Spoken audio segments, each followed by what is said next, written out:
Mari kita merenungkan kebenaran firman Tuhan. Kita akan belajar sore hari ini dari Kejadian pasal 13. Buka Alkitab saudara ayat yang ke-14 sampai ayat ke-18. Kejadian pasal 13 ayat 14 sampai ayat 18. Mari kita baca sama-sama.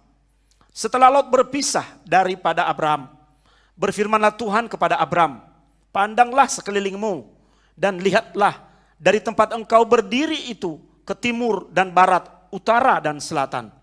Sebab seluruh negeri yang kau lihat itu akan kuberikan kepadamu dan kepada keturunanmu untuk selama-lamanya.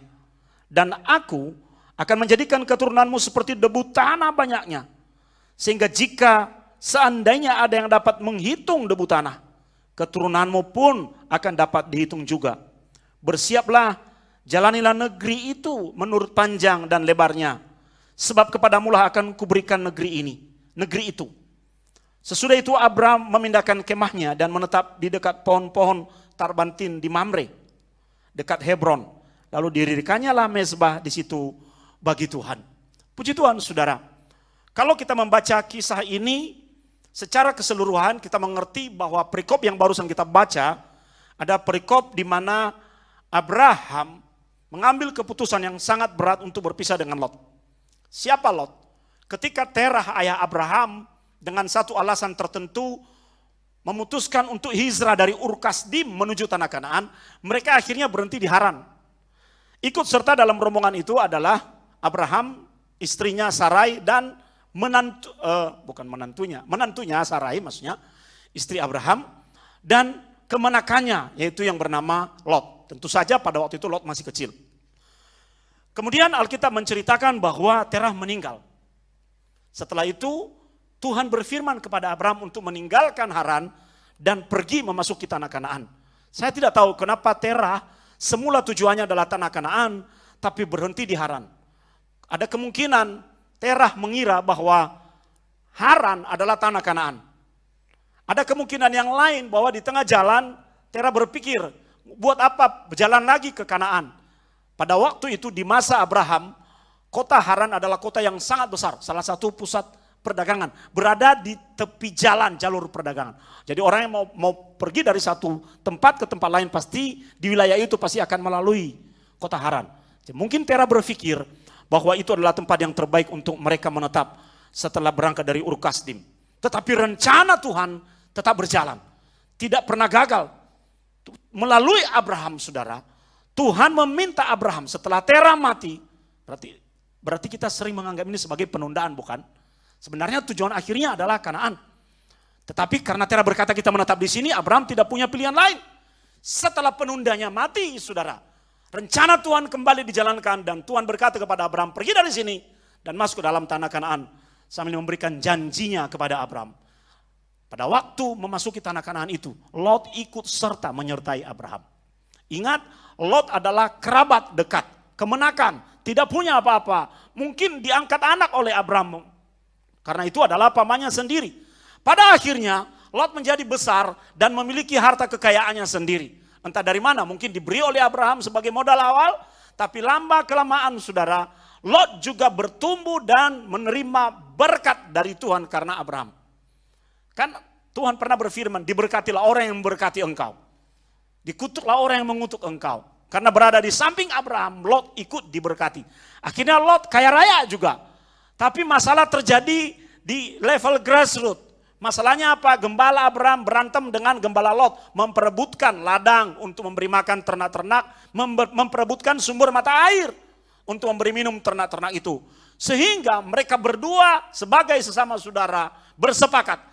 Negara ini, bangsa ini, tempat ini, wilayah ini terlalu luas bagi kita. Kita tidak bisa bersama-sama lagi. Kita harus berpisah. Kau ke kanan, aku ke kiri. Engkau ke sana, aku ke sini. Itu yang terjadi, saudara. Jadi di dalam perikop ini, setelah Lot dan Abraham berpisah, datanglah firman Tuhan kepada Abraham. Perhatikan baik-baik, firman Tuhan tidak datang kepada Abraham pada waktu masalah ini sedang terjadi. Memang firman Tuhan pernah datang kepada Abraham ketika dia diperintahkan untuk pergi ke Kanaan. Setelah itu saudara, Tuhan baru bicara kepada Abraham saat mereka, Lot dan Abraham memutuskan untuk berpisah. Apa yang menjadi pelajaran yang penting buat kita di sini? Kadang-kadang kita memang harus memiliki pemisahan terlebih dahulu. Pernah suatu ketika saya membangun sebuah hubungan yang sudah sungguh sangat baik dengan seseorang saudara. Dan menurut saya itu adalah hubungan yang baik-baik saja. Saling membangun, membantu dan menolong satu dengan yang lain. Tapi akhirnya itu break di tengah jalan. Dan dia pergi meninggalkan saya begitu saja. Hati itu rasanya sakit. Tapi ketahuilah, mungkin kita mengalami hal yang demikian.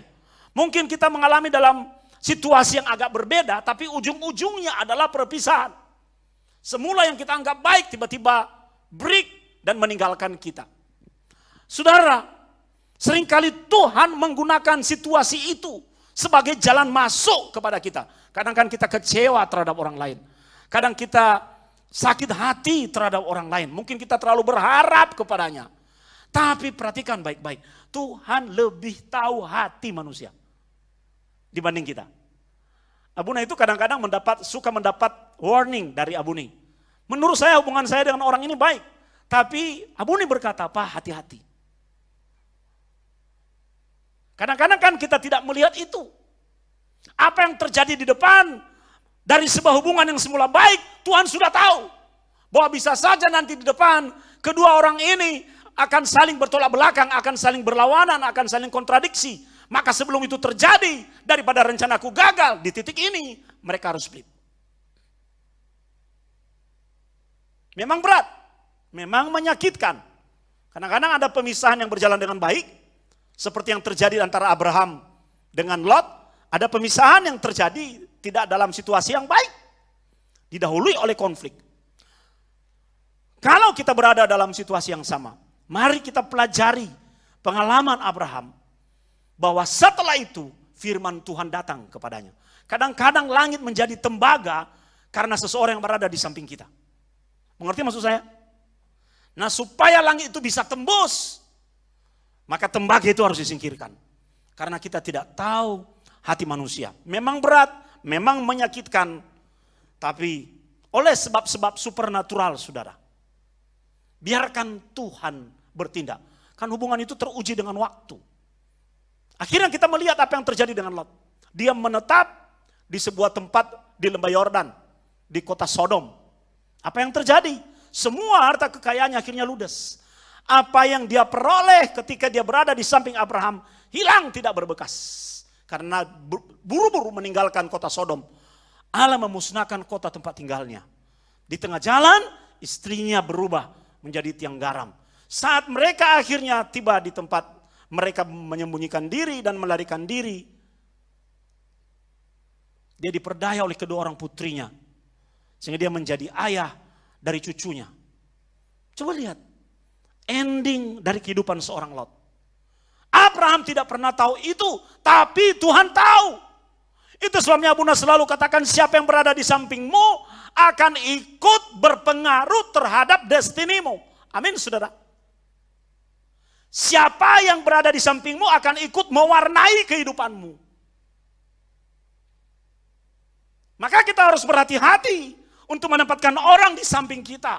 Kita harus berhati-hati untuk berjalan beriringan. Karena itu akan berdampak buat kita. Sama dengan itu, hubungan itu juga akan berdampak bagi dia. Kalau ujungnya adalah kebaikan, puji Tuhan, saling membangun. Haleluya. Tapi apa yang semula kita pandang baik itu loh saudara. Tuhan lebih tahu beberapa langkah di depan. Tuhan lebih tahu ujungnya di sana itu akan tidak baik. Maka daripada ini akan menjadi korban dipisahkan sejak sekarang. Itu yang dialami oleh Lot dan Abraham. Dan hendaknya menjadi bahan refleksi buat kita. Haleluya. Apa yang dilakukan oleh Abraham? Lot memilih tempat yang terbaik baginya. Mereka berdiri di sebuah tebing. Saya pernah datang ke tempat itu saudara, oh disinilah kira-kira Abraham dan Lot. Memang kita sudah tidak bisa pastikan ribuan tahun yang lalu.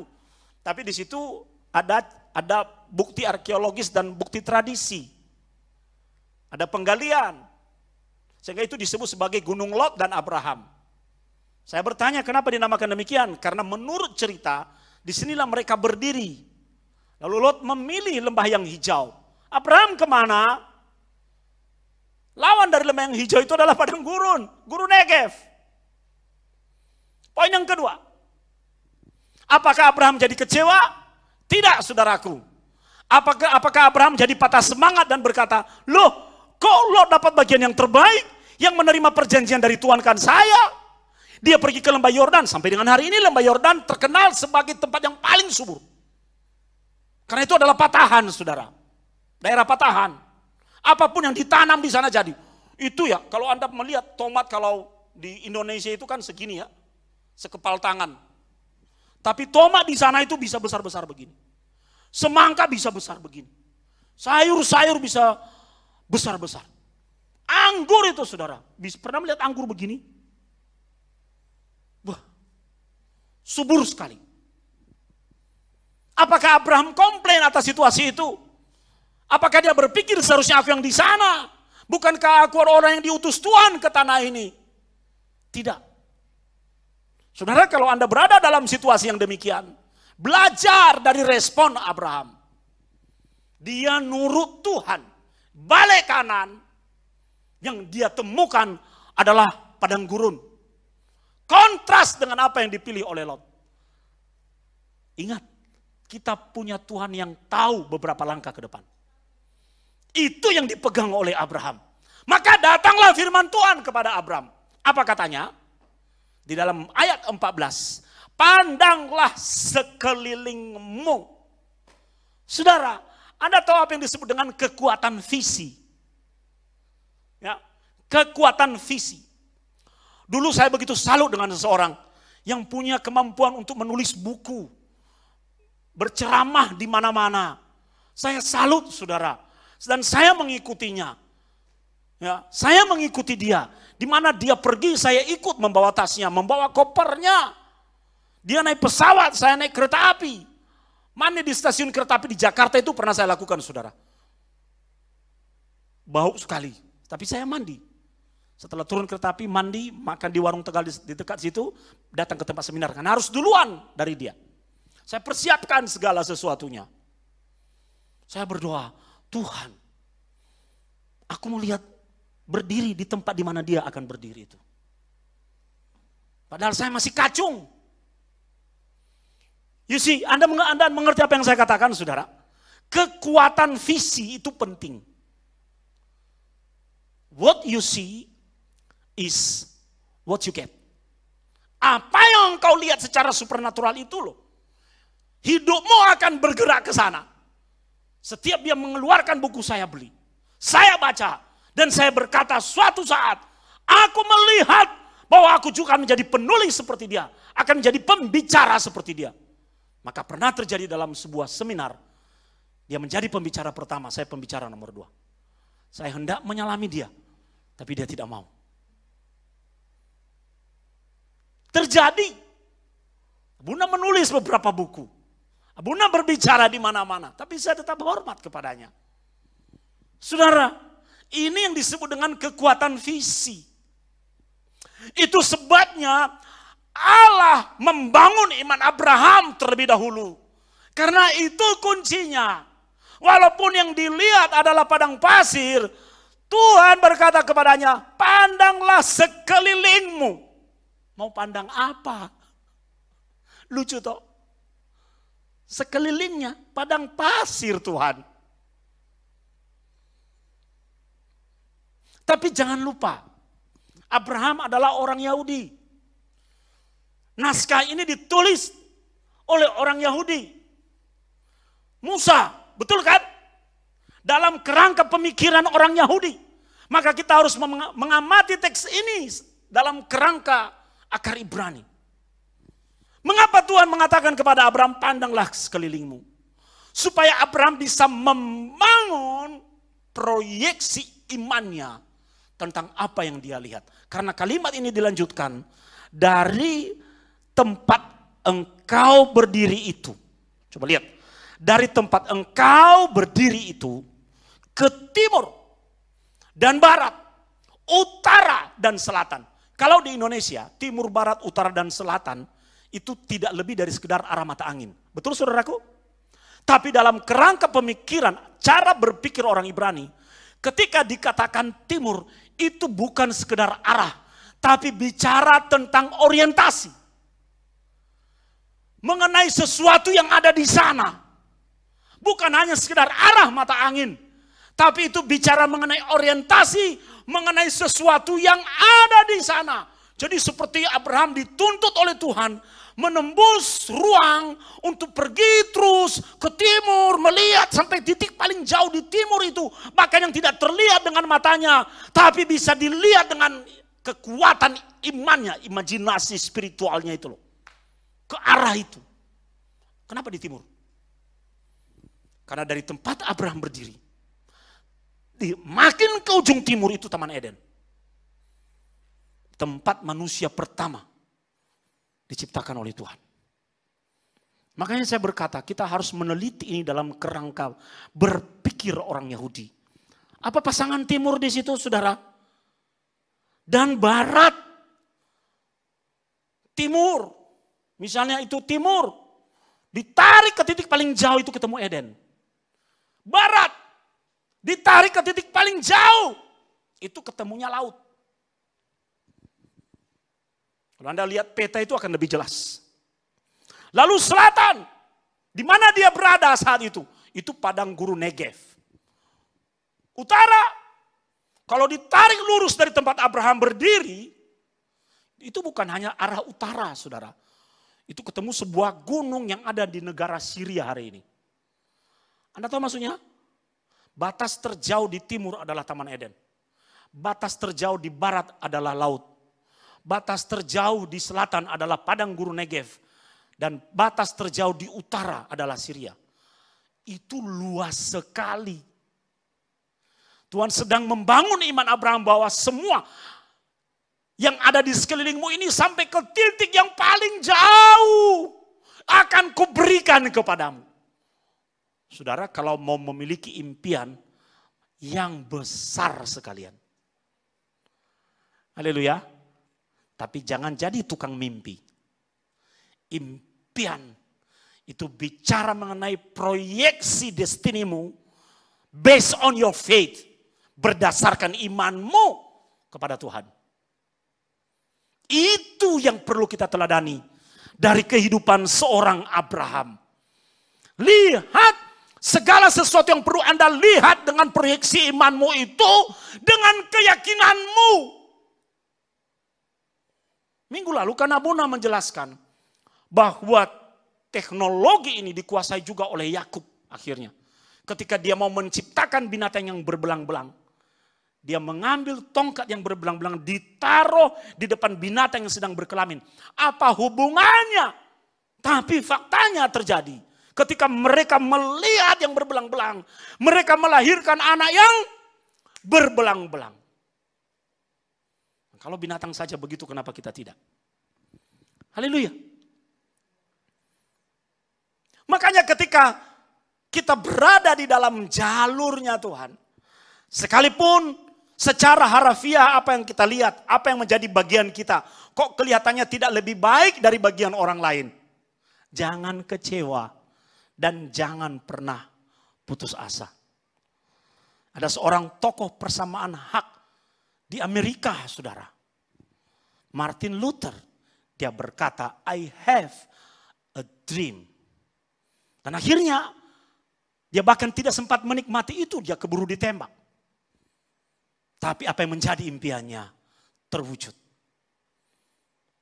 Suatu kali Abuna berdoa, Tuhan aku punya impian. Memiliki pelayanan di mana ada sebuah gereja dan salib berdiri. Itu terjadi loh saudara. Makanya coba lihat cara kerja Tuhan di gereja kita. Saya masih punya satu impian lagi. Punya rumah di mana bisa ditempati oleh tamu-tamu hamba Tuhan. Gak usah tinggal di hotel, mereka tinggal di situ. Karena saya pergi kemana-mana. Kadang-kadang saya lebih senang masuk di dalam keluarga yang menyediakan kamar khusus untuk hamba Tuhan. Saya berkata bersama dengan Abuni, ayo mah kita terus doakan ini. Kita lihat. Makanya ketika Anda pergi ke perjanjian baru, di situ ada pengajaran Tuhan Yesus. Ketika engkau meminta sesuatu kepada Tuhan, apa saudara? Perbuatlah seolah-olah apa? Engkau sudah menerimanya. Artinya apa? Engkau melihat dulu.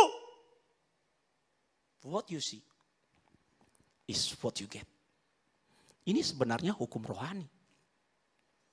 Tanpa sadar. Hai orang tua, lihatlah anak-anakmu jadi seseorang yang dan pribadi yang baik dan luar biasa.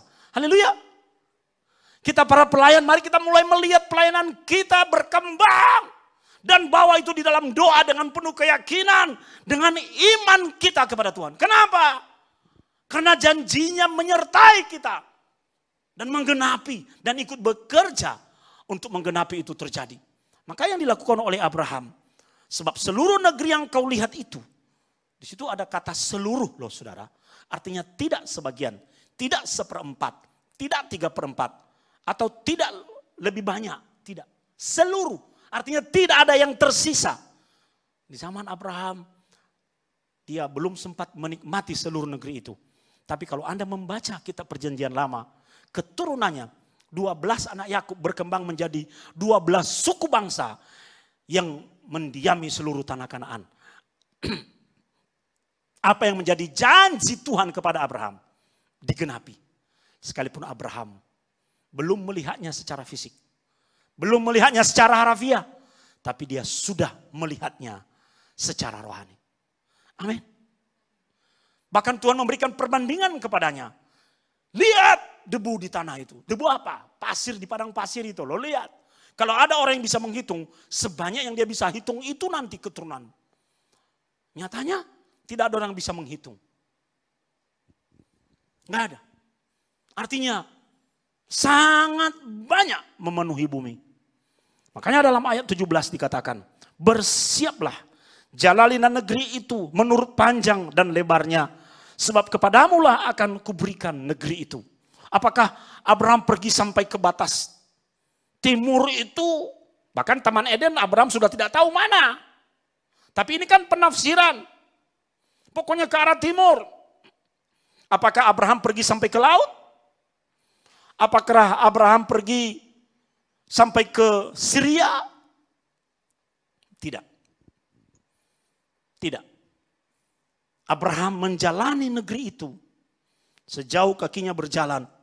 Sejauh perintah Tuhan kepadanya. Artinya apa? Abraham melakukan tindakan profetik. Apa yang diinjak oleh kakinya. Menjadi bagian dari miliknya dan keturunannya di masa depan.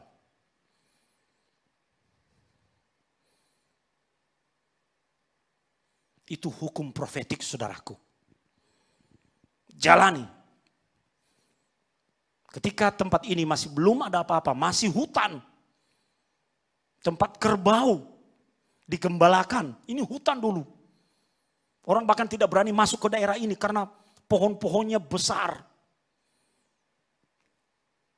Buna sering kesini bersama Abuni membawa revival. Untuk nonton pesawat yang sedang naik turun. Dan kami injak tanah itu. Tanpa sadar. Hari ini di tempat itu. Ada gereja kita. Haleluya. Tapi jangan lakukan ini untuk menuruti keinginan dagingmu. Anda pingin rumah itu. Itu rumah orang lain. Lalu Anda berdiri terus di depannya. Karena apa yang diinjak oleh kakiku akan menjadi milikku. Atau ada mobil. Anda pegang. Anda kelilingi. Menurut panjang dan lebarnya. Ini semua harus selaras dengan kehendak Tuhan saudaraku. Haleluya. Haleluya. Abuna pernah membangun impian Tuhan. Aku ingin sekali pergi ke Holy Land. Terjadi loh saudara. Saya punya daftar di Alkitab saya. Tempat-tempat atau benda atau sesuatu yang masih menjadi impian saya. Saya tulis. Apa yang sudah digenapi saya centang. Apa yang belum digenapi saya doakan. Setiap kali melihatnya saya doakan. Lihat dulu seperti Abraham melihat. Sungguh luar biasa saudaraku. Ayat 18. Pemain musik maju ke depan. Coba lihat. Sesudah itu Abraham memindahkan kemahnya dan menetap di dekat pohon-pohon terbantin di Mamre. Dekat Hebron, lalu didirikannya lah mezbah di situ bagi Tuhan. Poin yang sangat penting dan menarik untuk kita renungkan bersama-sama. Kita harus berani memindahkan kemah kita. Dari tempat yang lama di Negev, Abraham mengangkat kemah itu dan memindahkannya di Hebron. Dia tidak tahu bahwa ternyata Hebron adalah tanah pertama yang dia beli. Karena di situ ada gua Makpela yang dibelinya dari Bani Het yang mendiami tempat itu untuk mengubur istrinya, Sarai. Sebelumnya Abraham tidak tahu. Dia cuma pendatang di tempat itu. Pindah dari satu kemah ke kemah yang lain. Membongkar kemah di sini, di tempat ini. Pergi ke tempat yang satu dan membangun kemah di situ. Setelah itu pindah lagi, nomaden. Tiba-tiba Abraham pindah. Pergi ke Hebron. Dan tanpa dia sadari. Ternyata Hebron adalah tanah pertama yang menjadi miliknya. Dia membeli dengan puluhan sikal perak kepada pemilik gua itu untuk menguburkan Sarai istrinya. Makanya kalau Anda pergi ke Hebron, di situ ada papan yang sangat besar di dekat pos polisi Israel. The first Jewish properties in the land of Canaan. Karena bagi orang Yahudi, Abraham adalah bapa leluhur mereka. Dan apa yang dibeli oleh Abraham itu menjadi klaim bagi keturunannya.